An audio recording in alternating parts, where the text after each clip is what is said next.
그리고 가장 베이스라인은 뭐냐? 가장 최저선, 마지노선은 뭐냐? 이 이상 물러갈 때는 뭐냐? 종북 세력이 집권하는 것을 저지르게 됩니다. 거기에 모든 목표를 맞춰야 돼요. 즉 김일성, 김정일 노선 추종하거나 그게 침묵해온 자들이 대통령이 되고 국회의원이 되는 것을 막는 일이 여기 하나에 집중해요. 그럼 어떻게 하느냐? 진실을 알려야 되는 거예요. 진실을 알려야 됩니다. 오늘 제가 한 이야기, 이것이 KBS나 MBC나 SBS를 통해서 매일 1시간 동안 한 달만 알려지면 국민들이 다 돌아버릴 겁니다. 그죠? 근데 우리 언론이 좌경화가 되어버려가지고 아주 나꼼수라든지 뭐 김선동이라든지 이런 사람들이 또는 그 공중부양하는 뭐 강모란 사람이라든지 이정이라는 그 여자, 이정이라는 그 대표는 그렇게 머리가 좋은 공부 잘하는 사람으로 알려져 있는데 이런 대답을 한 사람이에요. KBS 라디오에서 그 사람 말을 듣던 청취자가 전화를 걸어서 물었어요. 간단하게 대답해 줬으면 좋겠다. 6.25가 남침이냐 북침이냐 하니까 대답이 그것은 너무 복잡한 문제이기 때문에 나중에 말씀드리겠습니다.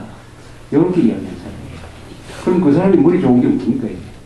바로 이런 사람들의 정체를 국민들한테 알리는 일을 언론이 했어야 되는데 한국의 언론이 살아있을 거라면 절대 종북 세력이 살아남을 수가 없어요. 언론의 좌경화를 해서 국민들한테 진실을 전하지 않았다. 그러니까 깽판 치고 튀는 활동하고 욕하고 악쓰고 법을 무너뜨리고 최루탄 던지는 이런 사람을 언론에서 키워오고 이런 사람을 영웅으로 만드는 바람에 보통 한국 사람들까지 가치 기준이 막 망가져가지고 선악구별 피하 식별이 잘 안 되게 됩니다. 이 언론을 바꿔야 돼요. 언론은 대중민주주의에서는 제일 중요한 게 밑에서부터 시작하면 국민 수준이 제일 중요합니다. 국민 교육 수준, 국민의 교양 수준이 가장 중요해요. 그 다음에 언론이, 그 사람들이 만들어내는 언론이 중요합니다. 언론이 만들어내는 여론이, 그 여론이 정치를 만들어요.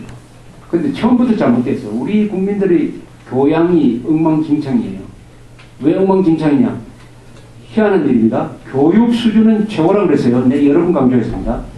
근데 한국은 또한 문맹률이 세계에서 가장 높은 나라예요. 무슨 뜻이 아닙니까? 왜 문맹률이 가장 높아요? 여기 고향 이름을 한자로 쓸 수 있는 사람, 할아버지 이름을 한자로 쓸 수 있는 사람, 자기 모교 이름을 한자로 쓸 수 있는 사람. 없다면 그 사람도 문맹자지. 그렇지 않아요? 한자로 써야 돼요. 한자로. 한글 전용으로 가면서 한국어가 파괴되고 만화나 소설 정도는 있는데 전문서적, 역사서적, 법률서적 읽어도 무슨 말인지 모른다. 사실 그렇지 않아요, 여러분들? 여러분들 법률서적 한글 전용으로 된 거 읽어도 압니까? 한국어가 파괴되고 교양이 파괴되고 그 다음에 그 위에 언론이, 좌경 언론이 좌경 여론을 만들어냈다. 이거 문제 해결하려면 오래 갔는데 다만 그래서 우리나라에서 참 희한한 일이 여론조사를 해보면은 천안함 폭침이 북한 소유냐 아니냐 하는 간단한 질문, 태양이 서쪽에서 뜨느냐 동쪽에서 뜨느냐와 같은 1+1은 2냐 4냐 하는 이런 질문에 대해서 바보스러운 대답을 하는 사람, 천안함 폭침이 북한 소행이 아니다라고 대답하는 사람이 30%. 어떻게 세계 최고학력 집단에서 이런 답이 나올 수 있느냐? 특히 대학 졸업자에서 가장 많아요. 대학 졸업자 중에서 천안함 폭침이 북한 소행이 아니라고 대답하는 사람이 중학교 이하의 학력보다도 3배, 4배나 높아요. 배운 무식자가 많다. 한국에서는 배운 사람은 무식자가 되고 덜 배운 사람이 현명해진다. 이게 한국의 현상이죠. 65세 이상은 건전한 판단을 하는데 20대, 30대가 고학력 집단인데 세계에서 제일 잘 속는다. 여러분 오늘 제가 던지는 화두예요. 이런 이상한 나라가 있습니다. 세계에서 가장 이상한 나라예요.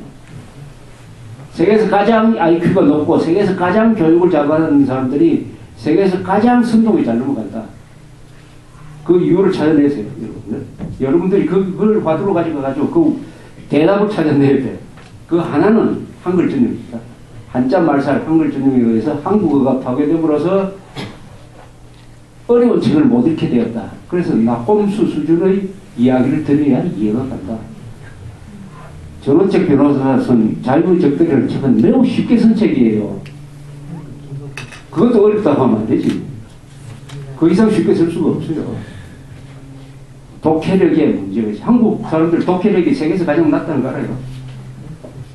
대학 졸업자의 독해력, 문서 해독력이 세계에서 가장 낮습니다. OECD 국가 중에서 세계 1등이고.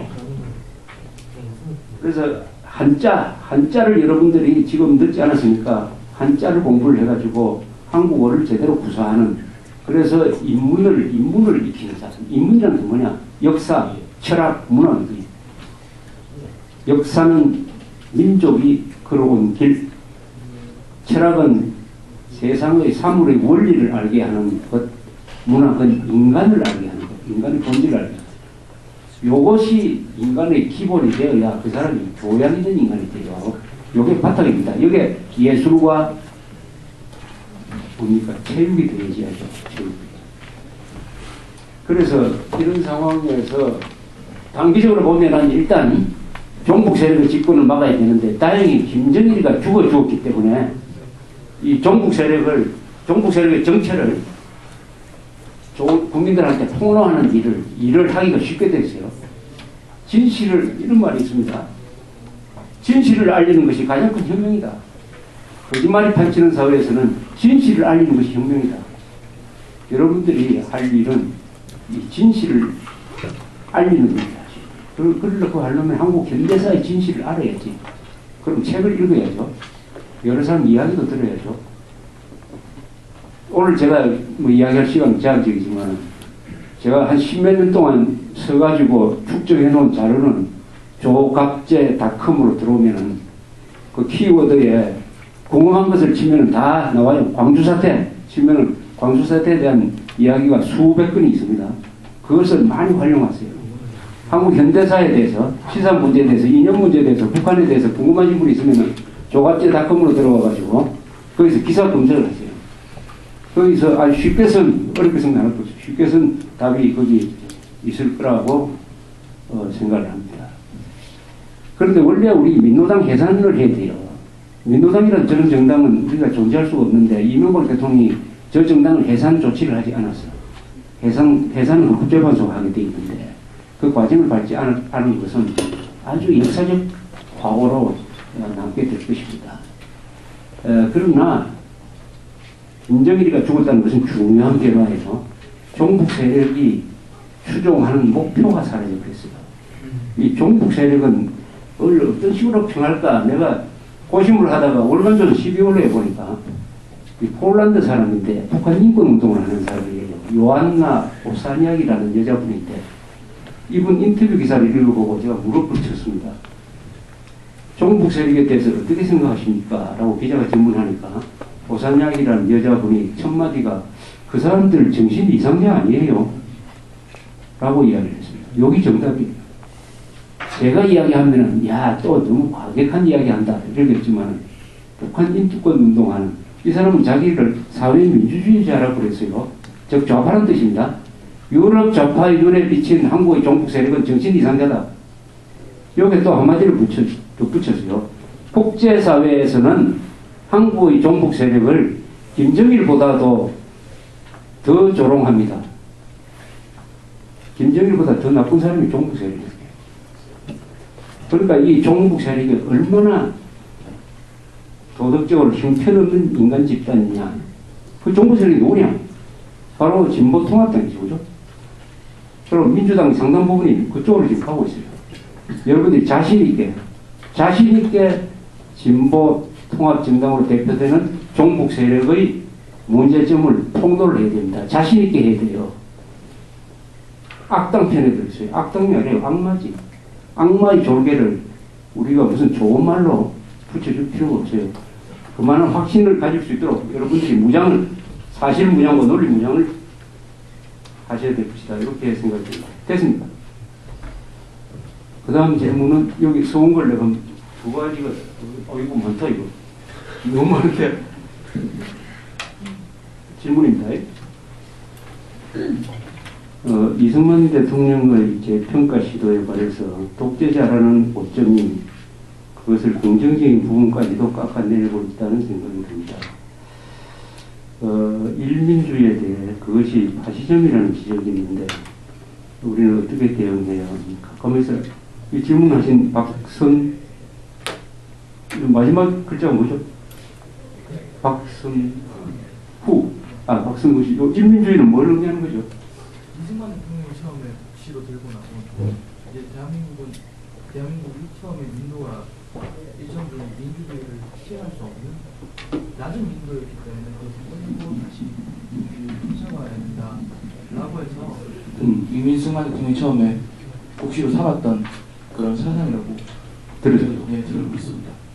국시였던 적은 없는 것 같은데 이승만 대통령은 처음부터 자유민주주의자고 미국식으로 이야기하면 제퍼슨 데모크라스, 제퍼슨주의자이고 그래서 이 사람이 무슨 이야기를 했든지 파시즘과 가까운 이야기를 한 적은 없고 이 파시즘이라는 것은 딱 적용되려면 한반도에서는 북한 체제가 이게 파시즘이에요. 파시오하고 공산주의는 반대라고 생각하는 사람이 많은데 똑같습니다. 전체주의라는 점에서 같습니다. 여러분 전체주의와 독재의 차이를 압니까? 전체주의와 독재와 권위주의 이 세 개의 용어가 좀 달라요. 전체주의는 우선 권위주의에 가장 부합한 사람이 박 대통령입니다. 박정희. 그러니까 중앙집권적 권력을 행사를 하되 민주주의를 배척하지 않고 민주주의의 기초를 만드는 사람은 우리가 리버럴 오소리테리언, 자유주의적 권위주의자다 이렇게 이야기합니다. 민주주의를 배척하지 않습니다. 민주주의로 가야 한다. 그러나 민주주의 기반을 먼저 만들어야 된다. 물적인 제도적인 것을 먼저 만들어야 된다는 사람들이 권위주의. 그 다음에 독재는 그보다 조금 질이 떨어진 사람, 독재. 그 다음에 그러나 이 독재도 말이죠. 독재도 개인 사생활에는 간섭을 하지 않습니다. 무슨 옷을 입으라. 아침에 일어나서 저 벽에 붙어있는 김일성, 김정일한테 하루에 3번씩 절을 하라든지 이런 간섭은 안 해요. 전체주의는 뭐냐? 개인의 사생활까지, 공적 생활과 사생활까지 완벽하게 통제하는 것을 전체주의라고 하고 이 전체주의는 두 가지예요. 공산주의와 파쇼. 파쇼보다 공산주의가 훨씬 더 악질적인 전체주의인 것입니다. 그래서 김정일이가 파쇼예요. 김정일 파쇼 도당입니다. 지금. 그 다음에 이승만 대통령을 독재자, 박정희를 독재자라고 이렇게 형사를 붙이면 안 돼요. 이승만의 독재적 행동, 그건 맞아요. 박정희의 독재적 행동은 맞아요. 그러나 이승만, 박정희 앞에 독재자를 붙이면 그 사람의 한 모든 행동은 다 독재로 규격이 되는 것입니다. 그게 사람 잡는 거예요. 말로서 사람 잡는 거예요. 인간이라는 것은 복잡한 겁니다. 역사도 복잡해요. 그러니까 인간의 행동을 독재자라는 말 하나로 다 묶어버리는 거. 요게 바로 전체주의예요. 이승만 대통령의 거대한 생애에서, 90년 생애에서 잘못한 것도 있어요.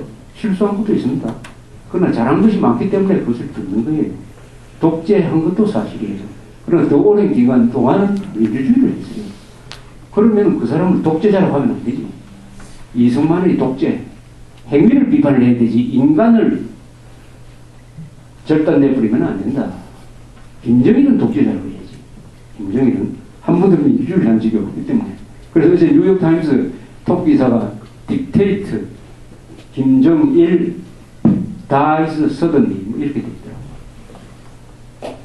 우리는 전부 국방위원장을 붙여놨잖아요. 여러분 국방위원장이 왜 틀린 말입니까?